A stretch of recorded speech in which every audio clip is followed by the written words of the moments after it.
ساکنان کوچه لاهوتی شهر کولاب به مسکون کردن یک زن به مسجدی محله که مقامات غیر قانونی اعلان کردند ناریزایی میکنند.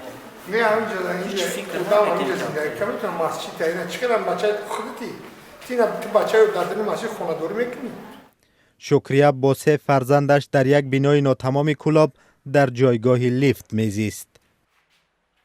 رادیوی آزادی قصه این زن را نوار گرفت و مقامات در پی آن قسمی از بینای این مسجد را که مردم با پول خود دوام 12 سال با حشر ساختند چون منزل زیست به شکریه و 3 فرزندش تقدیم کرده است. مردم این محل شدیداً قرار مقامات را انتقاد کرده به خانه تبدیل یافتن عبادتگاه را نمیخواهند و میگویند آن باید به بنگاه‌های جمعیتی تبدیل یابد. فکری ما خیلی کار کردیم باید فکر کشا بگم. فکری ما خوب میشه که یک بنگاهی چی میشه. مثال بگیریم که شاو مردم به بوده یک جو سرگردون نمیشه چیز میشه. یک طرفش اینا ورزشیش کنن. در مسجد محله لاهوتی به قول ساکنان مردم 4 محله نماز می‌خواندند و به سبب سیرکاری نتوانستند سری وقت آن را در مقام نظارتی به قید گیرند. شکریه 2 روز به این منزل جدا شده می‌آید. با همین گفتگوی‌ها روبروست. ما پیش یک کسی یک حکومت نرفتیم بگیم که حکومت تمورا خانه بده و تما اینوالید جنگ بزرگ وطنی است. اینوالید یک مورا نه خانه داد یک زمین داد گفت خانه که خدا. شکریه میگوید زیر فشار روانی قرار دارد.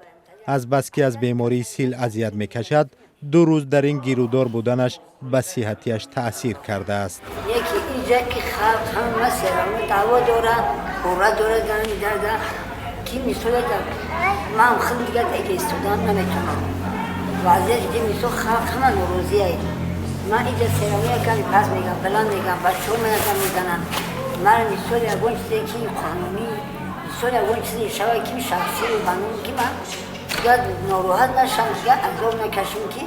شکریه میگوید بعد از نشر گزارش رادیوی آزادی مقامات متوجه وضع او شد. حالا از طرف اداره تندرستی صحتیش زیر نظارت جدی است. او به خاطر توجه به مقامداران عرض سپاس میکند اما نمیخواهد حل مشکلی او از حساب زحمت دیگران باشد. من خونه خدای من ای خونه خدا این آدمیزات دن جای تاریده این بی حرمتی میشود خیلی باشن نباشن خیلی این خلقم باید روز میگم مهنت کردن اینجا مسجد من میشد در خونه خدا خیلی بنا زندگی میکنم.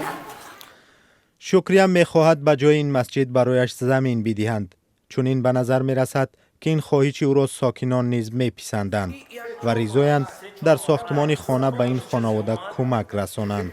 بوم میگیم چون هر کمشک خیلی جمع میکنه سوماری میشود سومقتی سوماری نگر بگه که میشود نخلاشی نگی برام بکنم خونه را ماتیال چه بخواه بکنم میشود اکنون میشود شکنونه بگردن نمیگیریم در اول چنین به نظر می رسید که این ساکنان از دیدگاه اعتقادی نمیخواهند یک خواهر مسلمانشان بازیستن در مسجد احساس ناراحتی کند اما در رفت صحبت معلوممان شد که اعتراض آنها سر چند چراهای دیگر میچرخد.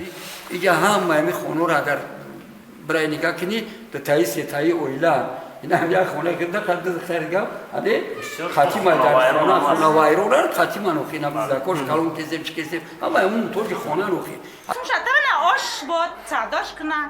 و این زن هم باز با واکنش های شدید خود با گفته های بالا یک چیزه که هم زم کرد. شکریه که چند روز پیش با شکری خلاص شدن از جای زه و بدبو برای پذیرفتن این تقدیمات آماده بود حالا میپرسد به کدام بلای دیگری گرفتار شده است.